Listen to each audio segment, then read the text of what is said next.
Está no ar mais um cenário aqui na sua Local TV, o seu canal 23 da NET. Nesta semana nós vamos conversar com Vanderlei da Silva e vamos falar sobre entidades assistenciais.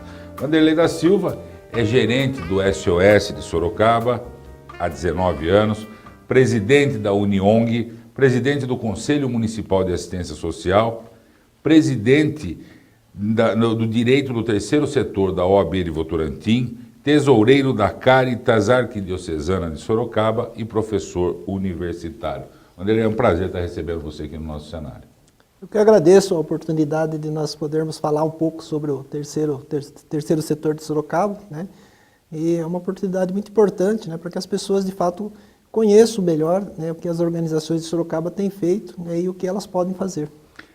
Tradicionalmente as pessoas comentam que Sorocaba não viveria sem as entidades do terceiro setor, sem essas entidades no trabalho social da cidade. Essa é uma realidade, Vanderlei? Laíno, essa é uma realidade não só de Sorocaba, mas do Brasil de uma forma geral. O Brasil, né, no período da década de 1970, né, com o afastamento do Estado da sociedade, a sociedade começou a se organizar, né, e ela vai ter uma influência muito importante na Constituição de 1988. E depois, num segundo período, quando o Brasil adota uma política neoliberal, o Brasil transfere, né, o Estado brasileiro transfere muitas das suas responsabilidades para a iniciativa privada e muitas responsabilidades para as organizações não governamentais, né, para o terceiro setor. Então, não somente em Sorocaba é um exemplo, né, porque nós temos um grande número de entidades, só no Conselho Municipal de Assistência Social de Sorocaba, nós temos 84 organizações inscritas que são de assistência social, né, além daquelas organizações que não são formalizadas, né, mas que também desenvolvem um trabalho importante. Então, essa é uma realidade, né. O Estado transferiu, né, o Estado, no sentido amplo, transferiu muitas das suas responsabilidades para o terceiro setor e hoje, né, dificilmente ele conseguiria assumir esse volume de trabalho que é feito por essas organizações. Eu acompanho há muitos anos e gosto e participo em algumas entidades, já participei até mais, mas acompanho sempre. Desse período final da década de 1970, a coisa era muito amadora, não tem outro termo. Depois disso, no final da década de 1980, começo de 90, algumas pessoas, principalmente que davam ou consultoria na iniciativa privada, a grandes empresas, eu cito muito o Stephen Kenneth, que é um dos maiores consultores, que se dedicou ao terceiro setor. E a partir daí, essa coisa amadora começou a tomar uma forma profissional. E eu sempre defendi que o terceiro setor tem que ser profissional. Vocês entendem essa? É desta maneira que hoje vocês administram as entidades? É dessa maneira, né? Nem todas as organizações ainda têm o nível de profissionalismo que é exigido, né? Mas o que se busca hoje, principalmente na Uniong, o que nós buscamos é isso, trazer formação profissional. Essa realidade que você está apresentando, ela também surge na década de 1970. Porque o Brasil, né, ele teve uma tradição, né, de terceiro setor, muito ligado, né, à Igreja Católica, muito ligado a organizações que trabalhavam no sentido da caridade. Né? Na ausência do Estado, essas organizações faziam os seus trabalhos da maneira que era possível. Na década de 70, muitas organizações começam a receber apoio estrangeiro, né, dos Estados Unidos, de organizações da Europa, e essas organizações trazem um novo conceito de administração, traz um conceito que essas organizações, apesar de elas não terem uma finalidade lucrativa, ela tem que usar os seus recursos da melhor maneira possível, né, tem que fazer uma gestão equilibrada, prestar conta desses recursos, que não era característico no Brasil. Né? As organizações trabalhavam com aquilo que ela tinha, faziam aquilo que era possível, né? E mais recentemente isso tem sido ampliado, né, porque o próprio poder público, né, começa a exigir as prestações de conta e as empresas privadas que apoiam o terceiro setor, elas vão além da prestação de conta, elas exigem resultados. Né? Então, não basta a organização fazer um trabalho, ela precisa demonstrar que aquele trabalho está produzindo um efeito social, está transformando a vida das pessoas ou aquilo que ela atua. Né? Então, Hoje é necessário essa questão da gestão, é necessário essa questão do profissionalismo para que você possa, de fato, aplicar o dinheiro de uma maneira eficiente e produza os resultados que são esperados. Aqui em Sorocaba, que é uma outra característica, não sei, nas outras grandes cidades ou grandes regiões, você falou da Igreja Católica, que tem nas suas diversas paróquias, nas diversas comunidades, algumas entidades em que trabalha nesse sentido, e principalmente a ação da maçonaria, uma quantidade muito grande de lojas maçônicas em Sorocaba, que acabam adotando entidades assistenciais para administrar. E a gente percebe, quem acompanha muito isso, que é profundamente profissional, inclusive na formação de sua diretoria, que sempre são voluntários, mas a gente percebe sempre que tem algum profissional de dentro da entidade que faz a gestão, a administração, sendo remunerado, e eu acho que tem que ser remunerado mesmo, mas isso parece que dá uma estrutura, um suporte para as entidades. É assim que a coisa caminha? Quando os dirigentes das organizações, né, eles têm essa consciência, né, da necessidade de fazer um trabalho profissional, né, um trabalho que produza resultado, e eles começam a aplicar esse modelo de gestão dentro da organização, né, isso reflete, né, num trabalho diferenciado, né, num trabalho profissionalizado, num trabalho em que as pessoas que estão envolvidas naquelas ações, né, elas buscam cada vez mais se profissionalizar, conhecer as mudanças que estão ocorrendo. Na área da assistência social, por exemplo, né, a partir de 2005 nós tivemos mudanças drásticas na área da assistência social. A assistência social, antes qualquer serviço que você fazia era considerado assistência social. Hoje existe uma tipificação, né? Existem regras, existem números de profissionais necessários para que aquele serviço seja realizado. É exigido hoje que tenha qualidade no serviço. Então, esse sentido que você cita, né, de profissionais liberais, profissionais executivos de grandes empresas, pessoas relacionadas à área de comunicação que vão atuar dentro da organização, eles levam esses conhecimentos e passam, né, a exigir que a organização também adote esses conceitos de uma gestão profissionalizada. Nós estamos no cenário dessa semana conversando com o Vanderlei da Silva, que é gerente do SOS aqui de Sorocaba. Nós vamos para um breve intervalo e voltamos já. Há mais de 30 anos no mercado, a JJ Luz é referência em iluminação residencial e comercial, por oferecer soluções completas através da tecnologia e design, aliados à funcionalidade e sofisticação de lustres e luminárias. São uma variedade de estilos que darão vida e requinte a cada ambiente. Uma equipe preparada, criativa e talentosa concebe projetos luminotécnicos com sofisticação e bom gosto. Afinal, a melhor escolha envolve as melhores opções. JJ Luz, o detalhe que faz toda a diferença. Personalidades marcantes, irreverentes, gente da nossa gente. Daniel Perdiga recorda fatos e acontecimentos de sorocabanos que fazem história em nossa cidade. Programa Gente de Palavra, todos os dias, às 22h30, aqui na Local TV. Borracha, rodas e pneus. Desde 1993, a mesma paixão por automóveis. No Borracha você encontra as principais marcas do mercado, venda e reforma de rodas esportivas e completo centro automotivo, com serviços de rodas, pneus, suspensões e escapamentos. Seu carro merece toda a qualidade do Borracha. Conheça mais em borracharodas.com.br ou visite a loja na Afonso Vergueiro, 2203.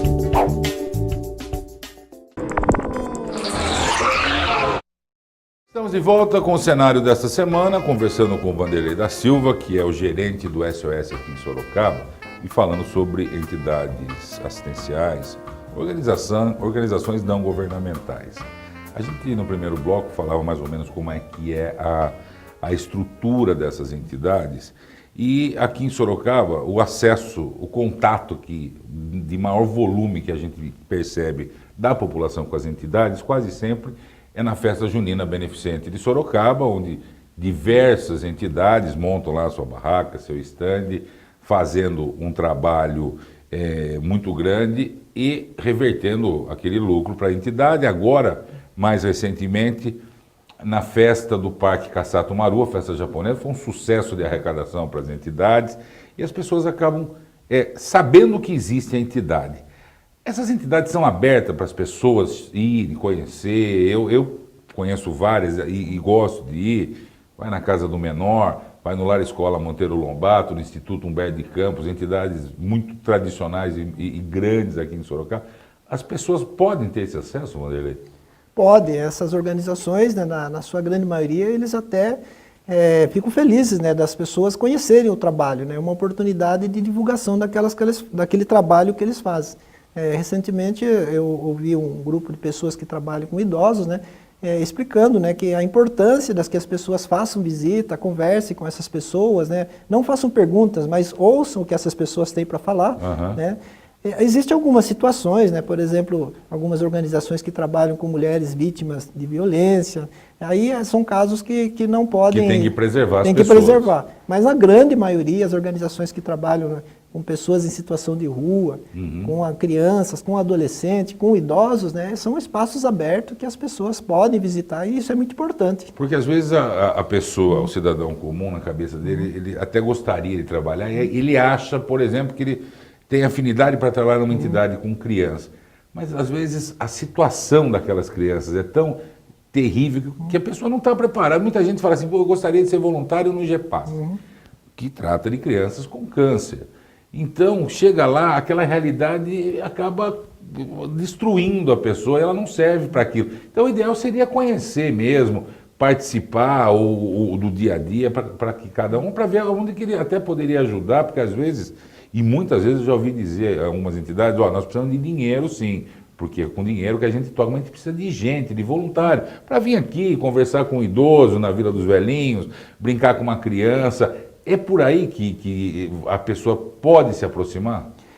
Em São Paulo, né, existe o Centro de Voluntariado. Né, nós estamos na Uniong, nós estamos aos poucos, né, nós estamos implementando esse Centro de Voluntariado. Qual é a finalidade desse Centro de Voluntariado? Primeiro, treinar as organizações, né, os dirigentes das organizações, para que possa receber o voluntário. Né? Porque dependendo se o voluntário ele vai com uma expectativa, né, e a organização não está preparada para receber aquele voluntário, acaba colocando ele num lugar que vai assustá-lo. Né? De repente o profissional ele tem uma grande experiência na área de informática e ele gostaria de ajudar naquilo. E coloca para conversar com as crianças, não é esse o foco dele. Então o Centro de Voluntariado que nós estamos implementando aqui em Sorocaba tem essa finalidade. Primeiro, treinar as organizações para que possam receber o voluntário. E no segundo momento, treinar os voluntários, né, para que ele entenda que, apesar de ser um trabalho voluntário, ele tem que assumir um compromisso, que a organização vai contar com ele naquele momento. Claro. Né?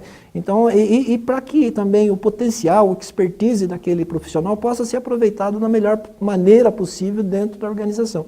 Então, essa criação de um centro de voluntariado é uma possibilidade que vai fazer a aproximação daqueles que querem fazer um trabalho voluntário e das organizações que precisam desse trabalho. Recentemente, eu falo há alguns anos, principalmente no governo anterior, havia um acordo meio que não assim tácito, de repasse de verbas parlamentares do orçamento municipal. O vereador repassava para entidades, da forma que ele melhor achasse destinar, e a prefeitura fazia esses repasses. Com a mudança do governo, está ainda havendo uma gritaria geral, porque isso foi suspenso e, segundo algumas pessoas me falaram, inclusive os repasses comprometidos do governo anterior também estariam suspensos. E muitas entidades se programaram em cima desta promessa de repasse. Como é que está isso, Wanderley? A questão dos convênios, né, que estão estabelecidos com o governo municipal, elas estão equacionadas. Né? Houve um pequeno atraso, mas eles já estão sendo repassados normalmente. De fato, houve essa questão, né, que as organizações elas traziam no seu planejamento estratégico, né, muitas vezes contando com esse recurso que era destinado por vereadores que tinham uma simpatia pela causa daquela organização. Né, e, de fato, esse processo foi interrompido. O que nós temos discutido, né, e eu acho que esse assunto agora já foi definido que não vai ter mesmo a transferência, né, mas o que nós discutimos e o que nós gostaríamos que acontecesse é que este ano, já que as organizações estavam prevendo esses recursos no seu orçamento, que esse repasse fosse feito da maneira que vinha sido feito nos últimos anos e que nós, organizações, Ministério Público, Câmara Municipal, representantes do governo municipal, estabelecesse uma nova forma, uma nova fórmula para que isso fosse transferido. Né? Porque as organizações do terceiro setor, seja a nível de Sorocaba, a nível de Estado, a nível de Brasil, nós não temos um lobby forte. Né? As pessoas atuam ali no seu dia a dia, não é como uma grande empresa que tem advogados, tem profissionais de marketing que fazem a defesa da sua causa. Nós não temos. Né? Então, muitas vezes, muitas decisões que são tomadas assim, sem a consulta prévia das organizações, acaba prejudicando o trabalho. Né? Então, de fato, essa questão das emendas parlamentares dificultou o trabalho das organizações, porque eram de recursos que já estavam previstos para as despesas necessárias para a realização do trabalho. Tá certo. Antes da gente ir para o nosso próximo bloco e voltar com o nosso último bloco do programa, mostrar aqui para vocês um livro escrito pelo Vanderlei da Silva, a participação da loja maçônica Perseverança Terceira na educação escolar em Sorocaba, mais ou menos indo ao encontro do que eu falava no primeiro bloco, a participação da maçonaria nas ações sociais aqui em Sorocaba, a Perseverança Terceira e a educação escolar, e hoje a Perseverança Terceira sendo a loja maçônica que trabalha no Colégio Politécnico, que é mantido pela Fundação Ubaldino do Amaral, e está mais um livro saindo também aí, Vanderlei? Eu defendi a minha tese de doutorado no mês de março, e eu defendo nessa tese a importância da participação dos profissionais do serviço social dentro das escolas. Então, as escolas hoje enfrentam problemas de violência, problemas de indisciplina, que um profissional do serviço social poderia fazer essa mediação. Então, eu vou lançar agora no mês de setembro um livro que é Serviço Social nas Escolas. Tá certo. E nós vamos para mais um intervalo e já voltamos com o nosso último bloco do cenário dessa semana. Na hora de comprar um carro, tem gente que escolhe pela tecnologia, tem pessoas que decidem pela potência, tem aqueles que não dispensam beleza e design, outros escolhem desempenho e segurança. A Abrão Resi Hyundai reuniu tudo isso em 2 lojas em Sorocaba, uma com toda a linha Hyundai importados e outra com a linha HMB Hyundai fabricada aqui no Brasil. Tudo com 5 anos de garantia e toda a tradição e confiança do Grupo Abrão Resi. Abrão Resi Hyundai nacionais e importados. Vem escolher o seu! Numa região de fácil acesso a Raposo Tavares e a poucos minutos de shoppings e hipermercados, surge o Granville Guanabara Residencial. Um empreendimento com toda a infraestrutura e segurança que a sua família merece. Apartamentos de 2 dormitórios entregues com acabamento completo e uma ampla área de lazer que conta com piscinas adulto e infantil, playground, salão de festas, boulevard e churrasqueira. Venha conhecer os apartamentos decorados e conferir de perto as melhores condições de pagamento para morar no que é seu ou investir em uma das áreas que mais crescem em nossa região.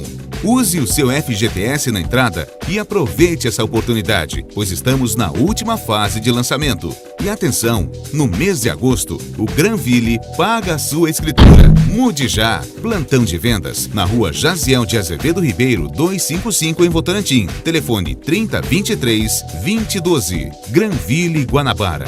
O melhor custo-benefício na melhor localização.